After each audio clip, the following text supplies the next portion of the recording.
Natalie Williams, Natalie, Shaving Knuckles for Justice. Boom. Anyone laying odds on war with Iran? MSNBC, mainstream media news seems to be prepping us for it. Yeah. Well, now it's Iran and China are like the big scapegoats now. Like that's the big, in Russia still too, of course. But yeah, I mean, Iran, I think, was really set to be Trump's war. And then, of course, the pandemic happened. Yeah.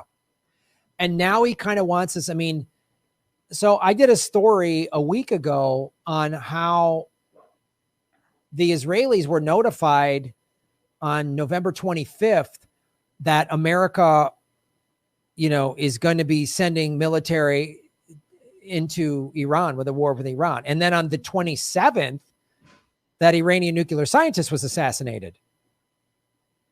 So one thing's for certain, we've been trying to false flag and Trump, I to his credit, I'm not a fan of Trump, but when there were all these false flags, our drone flew in their airspace and they shot it down and we're like, they're shooting down drones. Trump wouldn't go to war, go to war. So now the war hawks went, well, let's force Iran to respond with war. So they assassinated. They assassinated Soleimani, and then they were, intimidating them after that too. So yeah, I mean, they wanted to get the wheels in motion, and I think Trump was willingly going along with it too, for the most part. And then of course the pandemic happened, and that's what slowed it up. Yeah, but so then they just assassinated 2 days after Israel got the warning last week on the 25th of November that America is going to go to war with Iran. Then this other nuclear scientist gets assassinated. And some of the Iranian officials are saying Israel had something to do with this. They have no concrete evidence thus far, but you're like, oh man, this would absolutely, killing their top scientists would absolutely force Iran to go. And Iran has now said, oh, we're going to have to retaliate, which will be exactly what America would want. Oh, see, yeah. Iran, they're out of control again. We got to get involved now. We really got to do more now. Sorry. And nothing unifies both of these horrible political parties and this corporate media than a war. Right. I mean, remember when Fareed Zakaria said Trump became president today when he bombed Syria after he'd been in office 4 months. Yeah, it was at that moment he became president. Yeah, and Brian Williams was like, oh, I'm guided by the beauty of our rockets. And like literally, we're going to go to war with Iran while there's food lines? Yeah. That's like empire behavior, man. It is. We are an empire. Yep. People are starving and we're going to war. Like, no new stimulus plan. There's no new stimulus bill. Nope. People have gotten $1,200, some unemployment. I know some unemployment helps some people, but I know some people who still never got it, or they got not as much, whatever. And then even the people that were getting a decent amount of unemployment, that ended in August. And some people are still getting unemployment now, but it's not as much. Right. It's like they went from whatever, $700-800 a week to $200 a week or $150 a week, which is not that you can't live on that. You can't live on $800 a month. Like,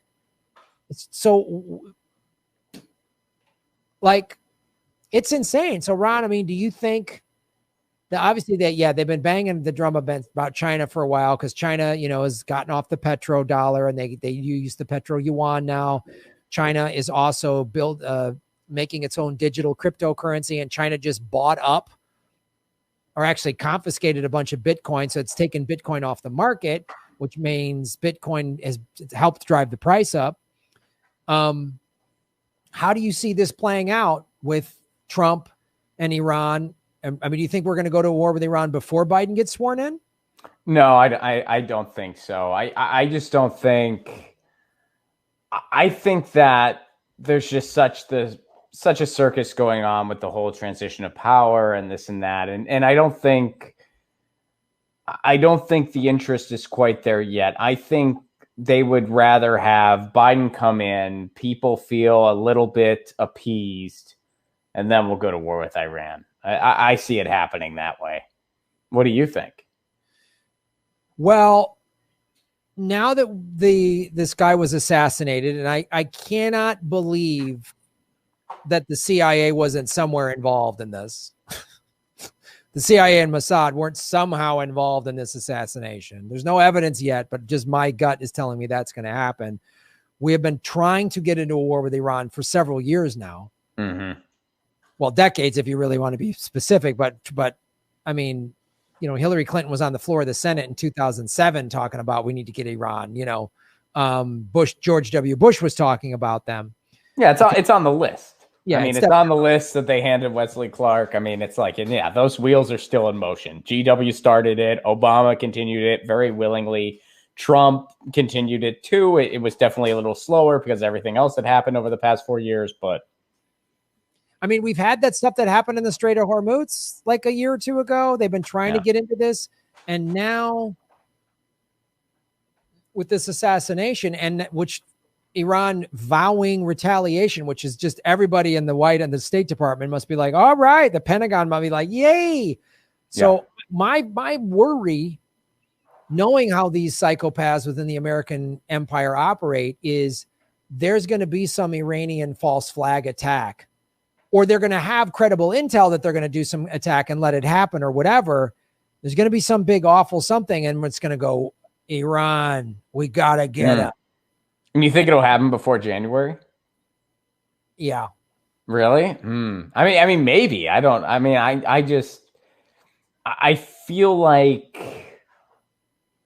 that would be just a lot at once, and they wouldn't want. I feel like if it happens when Trump's still around, you would have too many people who would actually be really paying attention. Whereas, like, if Biden's in there and some people, like, I don't think there's going to be this mass going back to sleep. I know some people are worried about that. I don't think that's going to happen. But I do think to an extent people will be appeased, especially if there is some kind of stimulus relief. I know so far we haven't heard anything that there will be, but there could be. And then it's like, okay, now we're going to war with Iran. I mean, I don't know. I could be totally wrong. Maybe something will happen between now and January. But I feel like with everything else that's going on in the White House and elsewhere, they wouldn't want to prioritize it so soon. You know, I hope I'm wrong. I don't want to be right, but I hope it never happens. But yeah, but they really want war with Iran, and I think, I mean, if it doesn't happen before January 20, we will, for sure.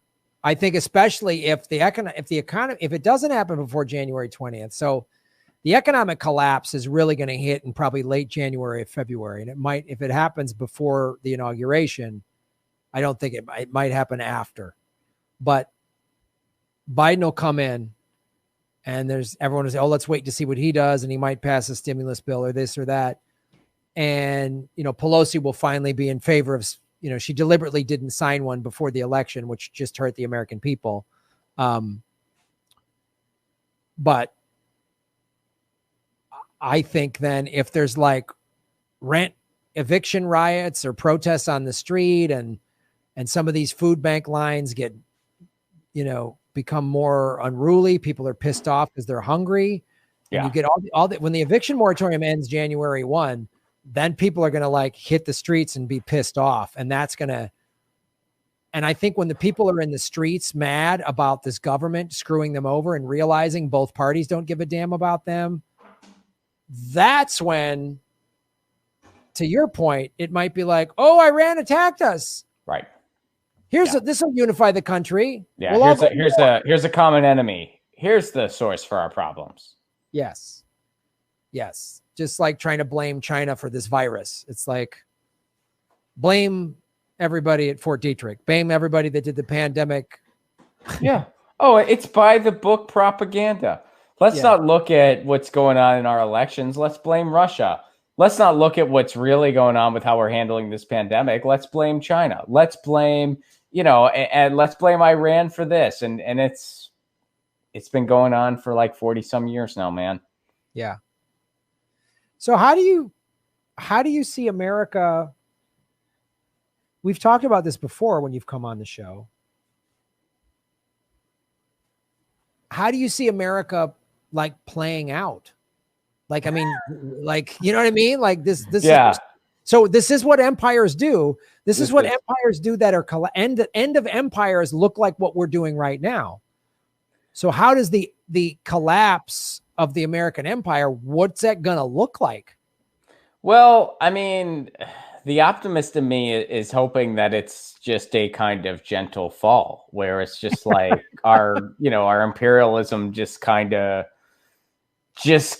like we don't do it anymore and we just become like another country and focus more on domestic needs. And when I say we, I don't mean we like the people. We, the people, are already there. I mean the people running this place, to just recognize that the empire game is over.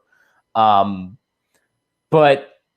I don't know if it's going to go that way. Like, I mean, it's kind of like that thing that everyone wrestles with. Like, there's going to be a fall from grace. It happens to every single empire. It will happen to ours.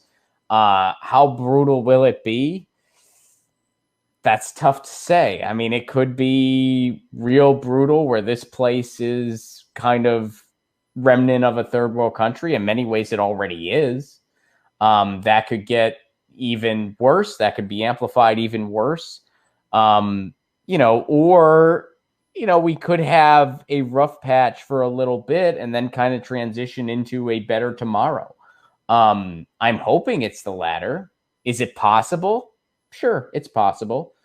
Could it not go that way and be way worse? Well, yeah, that's possible too. So, I'm just going to try to do everything I can to make sure it's a kind of gentle fall and a transition to a better tomorrow. I mean, we are in a historical moment where there's not going to be a normal, like we're not going to go back to normal, but the new normal doesn't have to be worse. It could be better. Are we guaranteed that? No, we're not guaranteed it, but it's not impossible either. So, we'll see. Yeah, those are some valid points. I think because more people are waking up, and especially since, anybody under 40, such a higher percentage of people under 40, under 30, under 20 are like, done with capitalism. We're done. Yeah. We really want socialism or democratic socialism. I mean, the DSA numbers are going through the roof. We've talked about that before on this show and on your show. And so I think, because again, I don't want some crazy civil war implosion, Yugoslavia. Like, I don't want some awful shit like that to happen. But I think there is some, America will have to kind of hit a rock bottom, see how bad it is. People will really wake up to the fact that this capitalism is killing people, literally killing people. And it might be kind of chaotic for a while, but then there might be like this rebirth, and maybe America, 5-10 years from now is more of this like lefty utopia or something, because all these young people, like all the older people that think socialism is the same thing as, Stalin era communism. Unfortunately, there's just that propaganda was so effective with people from my age group and up, that,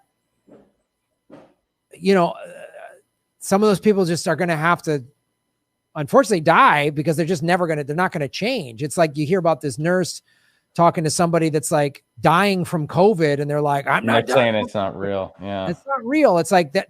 There's nothing you can do for somebody like that. And the people that still think America's great and socialism, which is just workers on the means of production, and democratic socialism is just equal distribution of funds. They still just think that that's the commies coming to take away their freedom.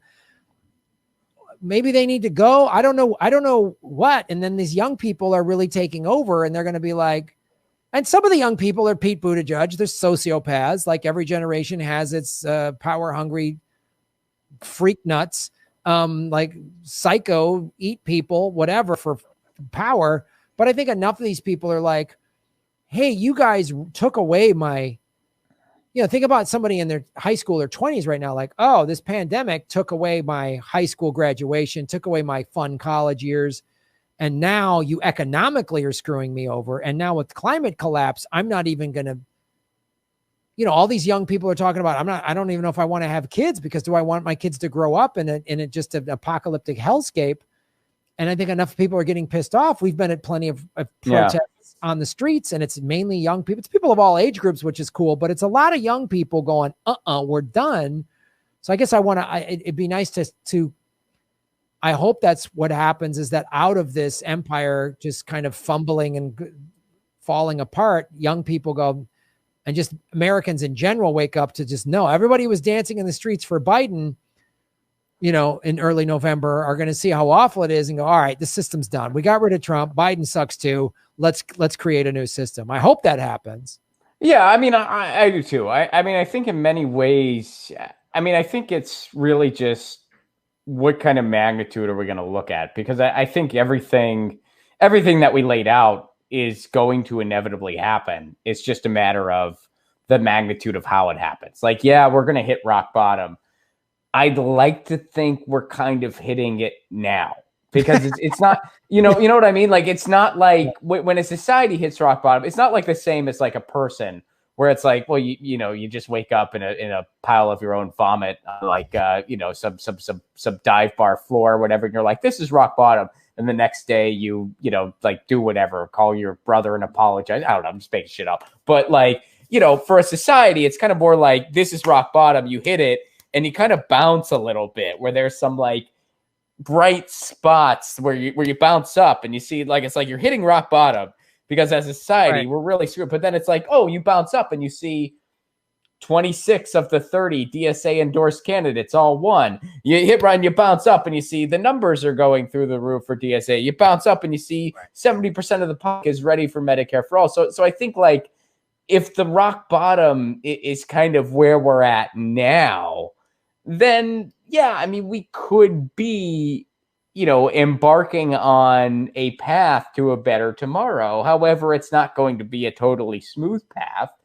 It will be rugged and it will have some struggles, and that's putting it gently. How severe will it be? That's tough to say. I'm hoping not too severe. That's my hope. It's true. And this like neocon warmonger cabinet of Biden's, I think, is going to wake maybe some of not all of them, because it's a type of a cult. The blue MAGA people are very much like the MAGA people in terms of their culty behavior. They totally are. But some of the people who were like, oh, I voted for Bernie, but then, I voted for Hillary in the general, and, whatever. I voted for Liz Warren this time around. Like, those people, they might go, Jesus, this cabinet sucks. Wow, Biden's policies blow. We got rid of Trump, and this is the best we can. Like, some of them might wake up. A lot of them won't, but some of them might wake up. And like you say, the like 72% of the people want Medicare for all. So, like you say, these DSA candidates won. There's a Green who's the mayor of Baldwin Park, there's Nithya Raman won, and the LA City Council has a real socialist on it, which is amazing. So like, there is these things, and, Florida voted for $15 an hour minimum wage, and Mississippi voted for weed. And it's like, okay, yeah, I think it might, we might be in the bottom right now. I hope so, because I hope so too. Yeah, I hope so. Cause it's like, things are pretty bad right now, but if this is rock bottom, there is a glimmer of hope where it's like, okay, we're in the transition now. But if this isn't rock bottom and it's like, oh, geez, okay, but where is rock bottom at? We got to get there really soon, because if this isn't it, holy shit. Any recovering addict will tell you there's always a lower bottom. Totally. But yeah, I hope this is enough bottom. I hope this is the night in jail where it's like, dude, do you want a full prison term, or just was this night in jail enough? Was it enough? Yeah, I hope it was. Yeah, hopefully this is the transition part of the TED Talk, where it's like, this is where, like, this is the night we talk about, and that's when things started turning around. I spent a night in a Chicago jail after drinking too much in my 20s, and I didn't get sober immediately after then, but it definitely was. It was there. It was a part of it. It definitely was one of the steps. I will tell you that right now. Spending a night in a Chicago jail. I believe it, man. Believe me. That's not a place you want to be. I'd imagine. Anyway, thanks for watching the show, everybody. Shave your knuckles for justice. Thanks for watching, everybody. Please hit the like button, the subscribe button. Go to patreon.com/Graham Elwood and rockfin.com/Graham Elwood, where you can support the show. Also, I have a Bitcoin wallet, a Bitcoin Cash wallet, and an Ethereum wallet in the show notes. We're taking cryptocurrency. I have a Coinbase affiliation link. We're going to be getting on some other exchanges. So that's how you support the show. Make sure you hit the subscribe button. YouTube is unsubscribing us at an alarming rate. I have a PayPal button at GrahamElwood.com. I even have a Venmo at Graham-Elwood. There's a lot of ways to support our show. We are getting crushed by YouTube. We've dipped under 73,000 subscribers because of YouTube. Thanks for supporting what we do.